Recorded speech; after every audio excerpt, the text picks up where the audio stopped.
Welcome to the third video on using Microsoft PowerPoint. Again, this is an MO300 exam preparation.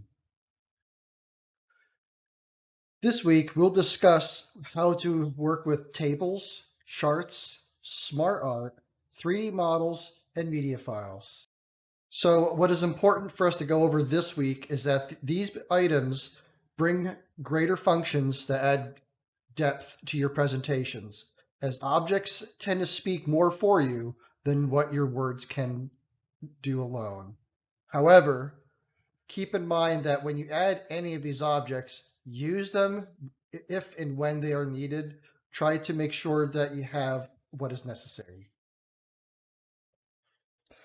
So the first thing we're going to talk about is working with the tables. This allows you to organize data into columns and rows. So to do this, you go over to the Insert ribbon and come to the Tables button. And then you have a few different options, and we'll discuss these in order. So the first thing you can do is go here and highlight to quickly create a table based on the size of where you click. However, you're not necessarily worried too much about how many rows you have because those are easy to add without changing the width of the table. So right here, we'll go ahead and start off with the 4x3. Once it's created, you can then drag it where you need to on the screen. And then you can go ahead and click inside and start adding the text. Now, when you go and add the text here, one thing to pay attention to is to go from one to the other, all you have to do is select Tab to move from one cell to the next. And it'll go, when you use Tab, it goes from left to right, top to bottom. Now, if you continue to press Tab and you get to the last cell, all you got to do is press Tab one more time and it automatically adds rows. So we'll go ahead and add a few rows to simulate where you would go and add in information.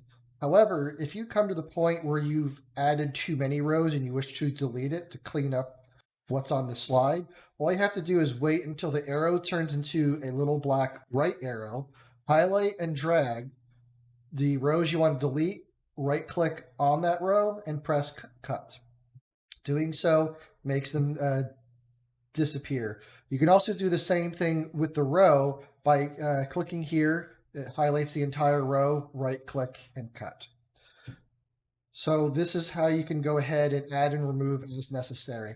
Now, once you are inside of a table, the table design ribbon will open up. And here you can see it automatically selects a header row, and then it has banded rows, but you can also add a total row.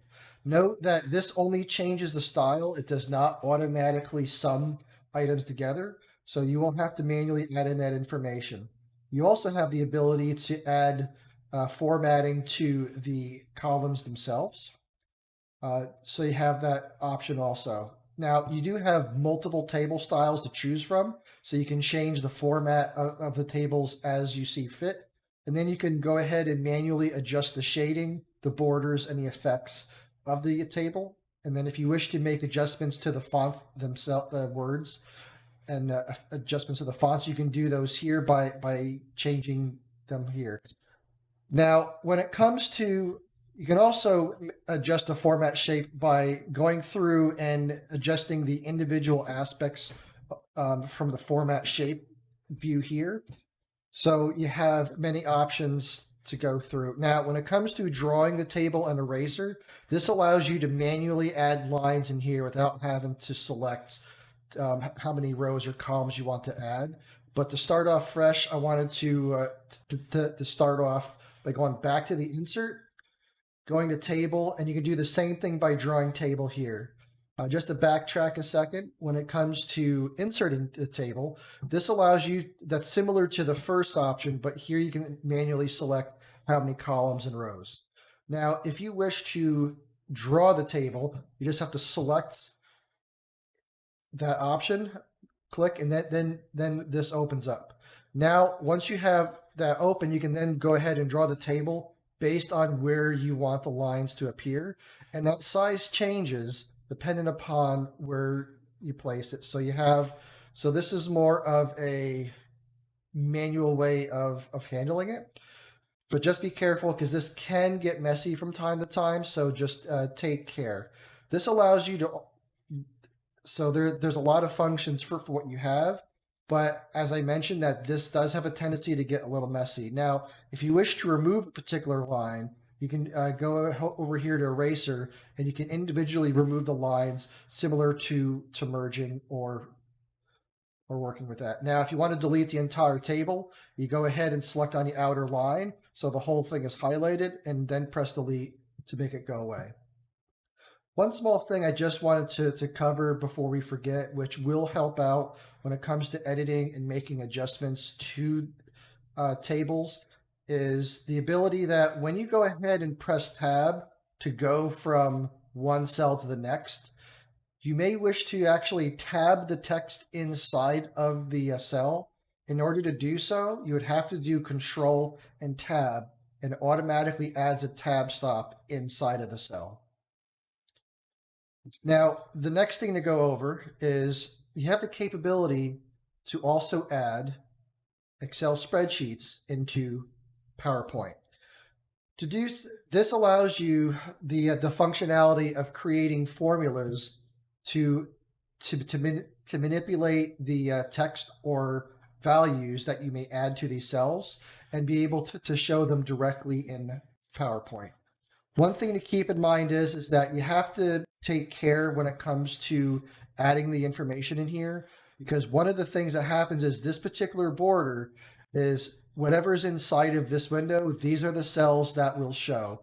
So if we create a few rows here and adds some values in here real quickly, we're able to see how the text here, you have to be mindful, because whatever the text is in this window, this is exactly as it'll appear. As there's no color background, it'll be considered invisible. You will only see the white lines, and because the text is black, you won't necessarily see the text that pops up here. To go back in and modify this text, you can either double click anywhere inside of here, or you can right click and go over here to edit the information. Easiest way I find is by double clicking inside. So in order to make the text here show, you would actually have to change the text here to a value where you're able to see it. So here we're able to make it white. However, it doesn't show up here because this inherently likes to show it with a background of white. So you have to change it here and come over here, and now it manipulates and does the same. Now, if you click and drag over here, it has a tendency to just to change the information as if it's a graphic file. So if you drag from the corner, it's not bad. However, if you drag from the side, it has a tendency to skew the information by stretching it out. So that's one big thing to pay attention to. But as I said, if you want to get rid of the extra data, you'd have to come over here, drag, and show only the information that you want shown, and then that will be what only appears on the screen. So the only way to really modify this is by changing the size of this to match whatever size you want on the screen and then manipulate it. But this allows you to add in formulas as necessary. Now, charts allows you to display data as a recognizable pattern. I use the term recognizable pattern because some of the charts or graphs that you use may not necessarily be a graph or a chart, because there's types of charts that are new that isn't as typical for what you have, but it is something that would be a recognizable pattern for you to view on screen very quickly and easily. That is better than just showing the words.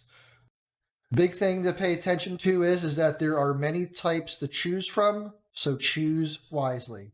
So to work with charts, you go ahead and, again, everything that we deal with today will be in the insert ribbon for the most part, and you come over here to charts and select it by left clicking. From here, we can see that there's multiple types of charts to work with. There's the common ones like column, line, pie, and bar graphs. You also have the area. You have a scatter plot. And you also have the map of the world. This is a type that is new that allows you to individually highlight countries and have them be different colors based on the needs of the user. Then you have stock quote information. You have a surface. You have a radar, tree map, sunburst, a histogram, box and whisker, a waterfall, a funnel, and then a combination of multiple types based on your needs. So the type we'll just work and discuss about today would be the column version. So we'll go ahead and press OK and open this. Now, the first thing that you can do is you can go ahead and size this based on your needs. So it'll be in the area of the window that you need to utilize. Now, you'll notice once this pops up, this box up here, this box appears. You have the categories in one side, and then you have the series across the top. So here, we'll just go ahead and add a quick series. I'm sorry, the categories, and then we'll have the series where we will call this whatever. We'll just go ahead and select something random. And then from here, we have the capability to see that it changes the information immediately, which can be of use dependent upon your particular needs.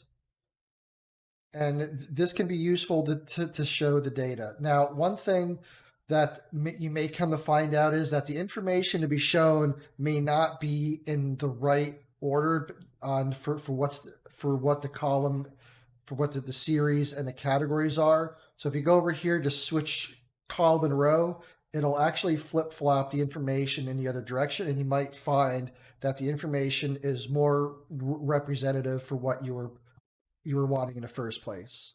Now, another thing that you can do is if you need to add more area to this, pay close attention to these little squares in the corner, because you can actually, if you go and highlight this blue area and drag this out, this will then create more areas to pay attention to. So then it'll automatically add that information so you can grow this thing as needed.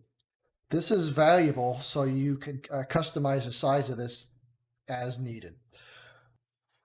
The other thing to pay attention to also is when you go to work with this, you also have the capability to work with this as a Microsoft Excel. So similar to working with tables, you can then convert this into an Excel version, and then at the end of here, you can create a total, and then be able to automatically have these totaled up or find the average, or use other formulas as needed. Now, when it comes to working with the data that is here, we have the chart design and format to work with. The format is you can change the format of how it is shown on screen, and there are multiple formats to choose from. But you also have the ability to fine tune it similar to what you can with tables, where you can change the shape, fill, outline, and effects, change the word art styles, the fill, the column effects. But you can also, again, do the same thing by coming over to the chart, right-clicking, and go to Format Chart area, and be able to fine-tune those effects over here. So when you have the chart title, all you got to, if you want to change this, just highlight the chart title and go ahead and edit the text. If you want to change the size of the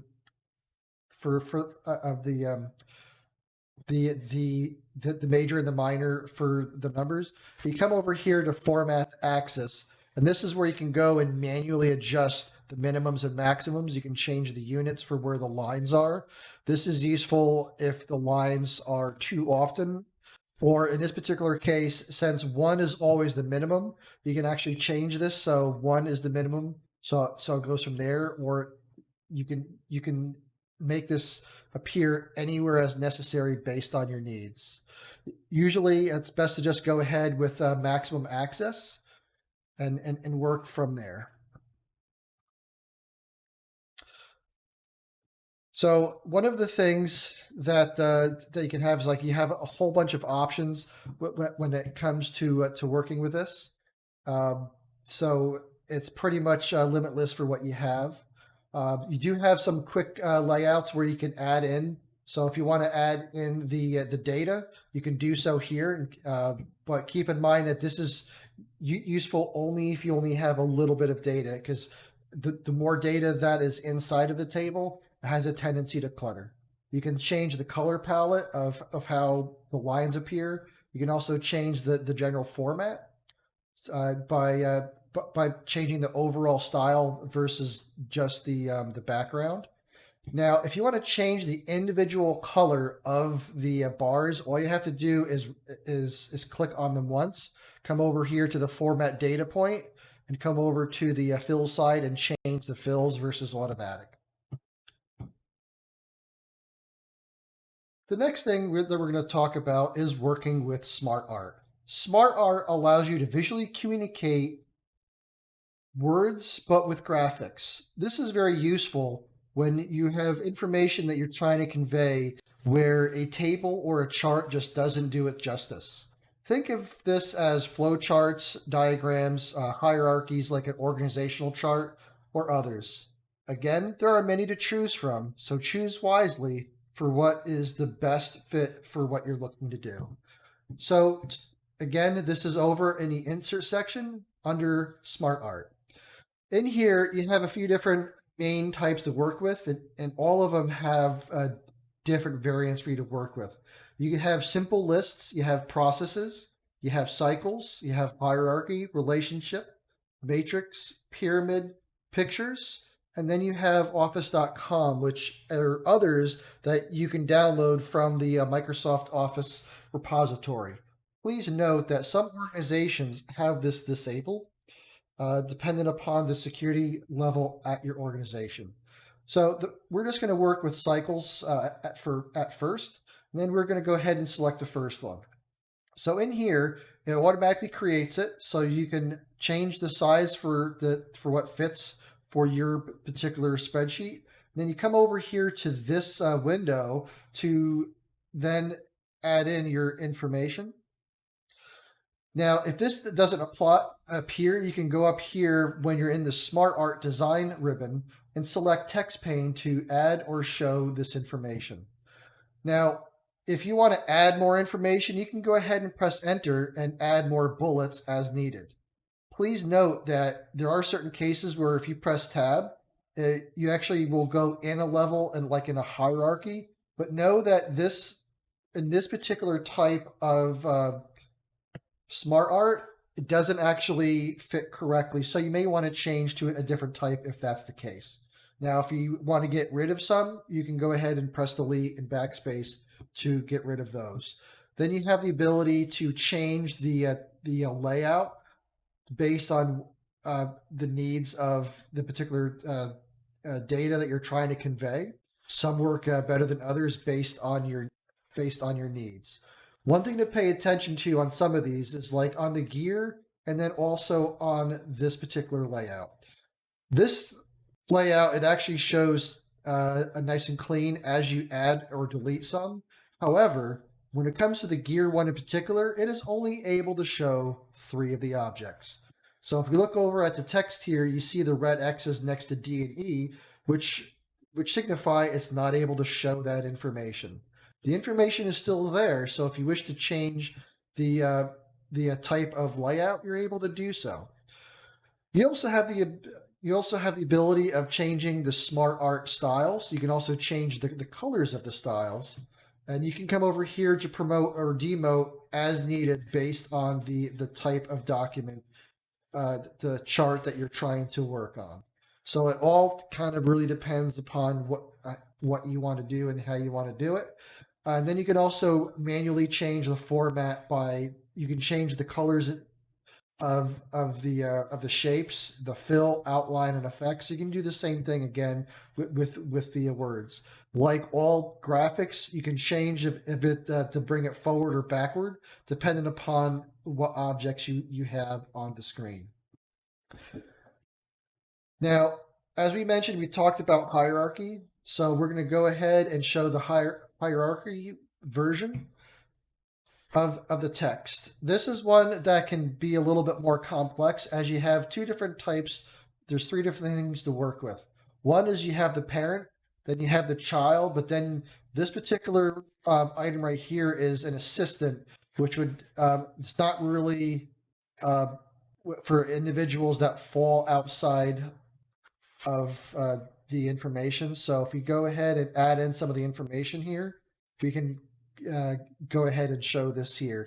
If you want to add more lines, you can. All you have to do is press enter to add more. But then if you want to go ahead and add another, but then have it underneath someone, you do so here and be able to work with the data. Now, if you can either manually do this by tabbing or alt tabbing to change the particular order of the information, or you can also do so by going over to SmartArt design and come over here. Depending upon what object you're currently highlighted on, you can come over here to add shape to automatically add in these other shapes. So if you want to add the assistant, like what we saw earlier for this one right here, this is how you can go ahead and add and remove as needed. So when it comes to the hierarchy types, certain types of SmartArt design is a little more user-friendly than others. So the big thing to look at is figuring out what is the correct SmartArt design that fits your needs. The next item that we will discuss is 3D models. This is commonly not utilized, but it allows you to add three-dimensional shapes and then interact with them to get the view that you're looking for. Now, keep in mind, when it comes to this, you can insert two different types. One is from a file, and then you have from online sources. One thing to pay attention to with the online sources is that many of these are sort of cartoonish in design. So if that's not what you're looking for, then you can try to find a file online. But it can be tricky. So it really depends on your organization and the needs that you have.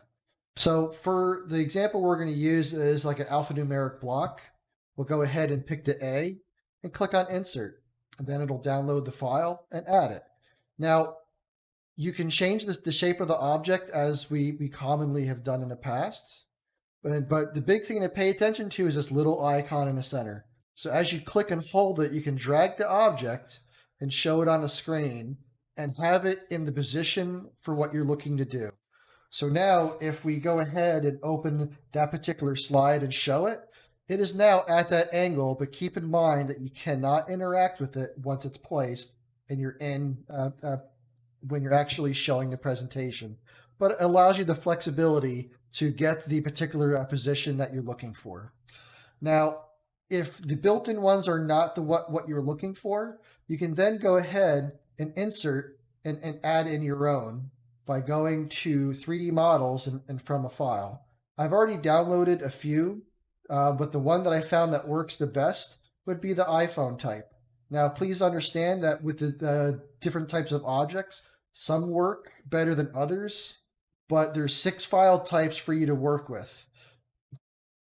These are commonly utilized by AutoCAD, Blender, and like the 3D printer files. So you have a few different choices to choose from, and you can see what works better than others. We'll go ahead and try the iPhone second version that the person has created, and you have this on the screen. Here we can change the size and shape of it, but then you can also change the particular angle to see what you're wanting to get done. Now, when it comes to up here, you have the 3D model ribbon that opens up when you're inside of this document. Here, you can go ahead and select, similar to what we saw earlier. You can reset the model to how it originally was. You can also change to the original size if you resized it. You have the different angles that it automatically defaults to, along with a few other options. You can have some alternate text that will be added. So in case if someone is blind, they have a way to be able to understand what's trying to be added onto the screen. The other functions that we have is, like every other graphic, you can change like the order that it's on, and you can also have the ability to pan and zoom depending upon what you need and change the particular angle of it along with the size. Again, this isn't commonly used, and it really depends on your needs if it's effective for your purposes. The last topic that we're going to talk about today is working with media files. This adds a lot of functionality and is commonly utilized by most PowerPoint users. These are items that are commonly pictures, screenshots, or screen capture, audio files, video, and live screen recording. Now, when it comes to these, this is also in the insert function where you have the pictures, you have a screenshot, photo album we'll talk about in a little bit, but then you have the video adding, audio, and screen recording. Now, depending upon if you have Adobe installed, you do have this button here for inserting Flash media. However, avoid Adobe Flash because this is starting to not be compatible with most computers. Some locations, depending upon if you're on a government network, is permanently disabled from computers, and Adobe will stop full support of Adobe Flash at the end of 2020. So first we'll talk about pictures. Here you have the ability of adding online pictures from a Microsoft Office repository, stock images from a library, and then you can also add images from the device. You can click on device and go to the files and manually add them here. Commonly, was also done to add is if you have you have a folder open with your images, you can go ahead, select the images, and drag them to your PowerPoint slide, and then size it to where you need. And from here, you can then modify the file as you see fit. When you add pictures into here, you'll find that Design Ideas, if you have Office 365, automatically pops up. So you can actually change the layout, and sometimes it's useful, sometimes it's not. So you can go ahead and close when you're done. Once you have the picture open, you have a bunch of options available to you. One, you have the capability to remove the background. Dependent on the complexity of the file that you have, especially with the edges, you will find that the edges will also be in pink. What is pink will actually be made invisible, so you can actually see through the picture. Now, if you wish to try to make adjustments to this, you can go ahead and mark the areas you wish to keep and mark the areas you want to remove. But keep in mind that this has a tendency to be a little fickle, is the easiest way to put it. So you have to be careful with it for where you're clicking on the screen. And it can take a lot of patience to try to get this right. It is easy for what's inside of the window, but as you start going outside of the here, you have to keep pressing more and more, and then some items will then start to go pink again. So it's sort of hit and miss. So if you find that you don't like the results, you can discard all changes, and it goes back to normal. Now, other things you can do is you can make a color, you can make corrections to it by changing the sharpness or soften the image. You can change the brightness and contrast of the image. You can change the color of the image. You can also do artistic effects to it. You can change the transparency. You can compress the image, which is useful if you have a very large image and elect to use a smaller version of it. It'll save file space inside of PowerPoint doing so. You can change the picture by selecting a different item. So whatever size of the frame you have here, whatever image you bring in, it'll go to that particular size. You can also reset the picture. So if you made a whole bunch of changes, it'll get rid of it and bring it back to the original. You can also change the style of the border around it that fits your needs, and then you can start to manually adjust the border effects and layout. And again, because this is essentially an object, you can bring it forward or backward, or align it on the screen, or rotate it as necessary. You also have the capability to crop, so you can actually change. What you see if you want to try to crop the image. But then also you have different shapes that you can try to crop it to. So you can kind of play with it as needed. And again, if you want to make some more minor changes, you right click, go to Format Images to start to fine tune the changes that you're trying to make. The next thing that we'll go ahead and talk about is the capability of adding a screenshot. You can either do a screen clipping by it'll make the PowerPoint go away. You can then take a portion of the screen that you want to make a copy, and it'll automatically add it in. You also have the capability to doing it's like any other window that is currently open. It'll take that window and bring that up.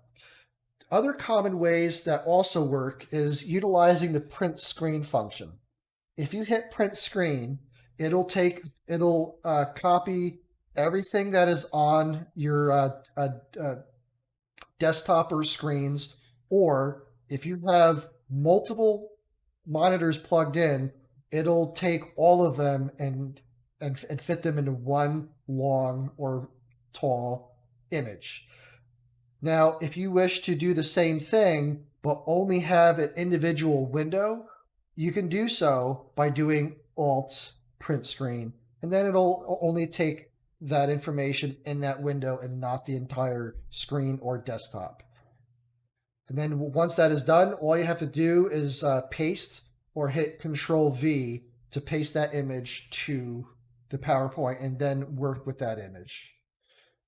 Now, the photo album function works a little differently. This allows you to create a photo album by taking a whole bunch of files, inserting them, and then you can select which pictures you want to include in the album.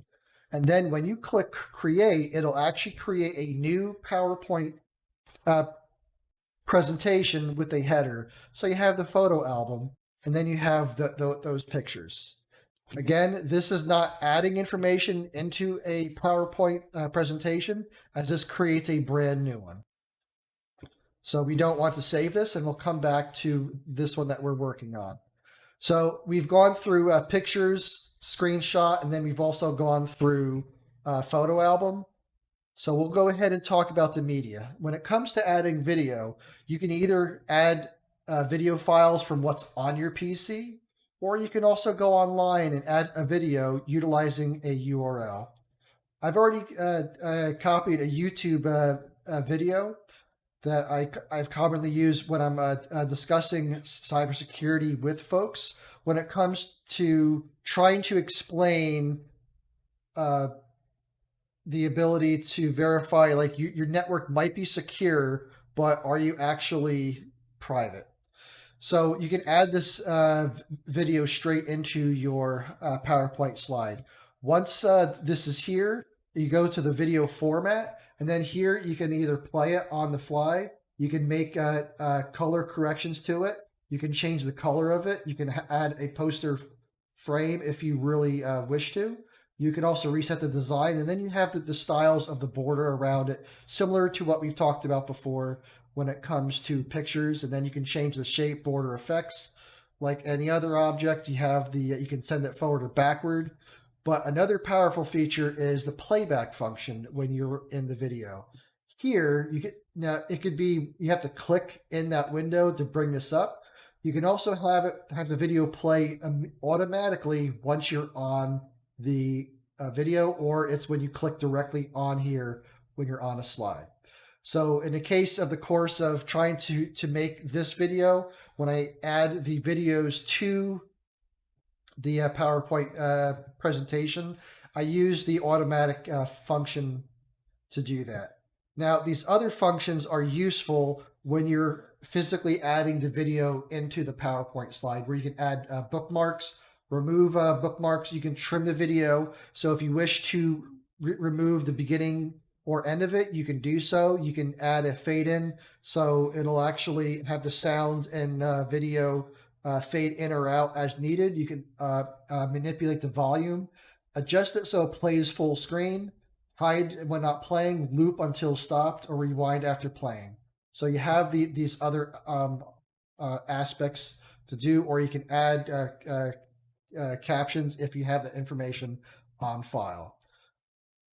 The next thing that we'll go and talk about is inserting audio. This is similar to what we talked about, where if you have a particular audio file, you can go ahead and add that audio file to play in the background, or you can actually record with a microphone live and on the fly. Then you have the screen recording function that is similar to how I do these videos. However, I use a more powerful program called OBS Project, which has other capabilities. But you can go to screen recording. It'll then come here, and then you can go ahead and select the area of what you want to record. So if it's just a particular part of the screen, it'll only record that versus the entire window. Then you'd go ahead and click on record, stop when you're ready, and this gives you the option if you want to show the mouse pointer or not as you go through and make those changes. So, and just as a final reminder, when it comes to the functionality of the Adobe Adobe Media, please do not do this, as this is a function that will be losing support at the end of 2020. So for this week's exercise, the goal is to expand upon last week's slides and do the following.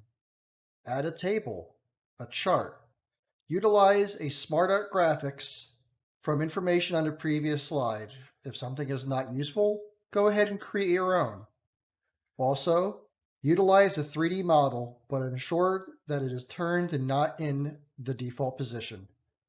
Then add a video, which includes a video from YouTube. Good luck.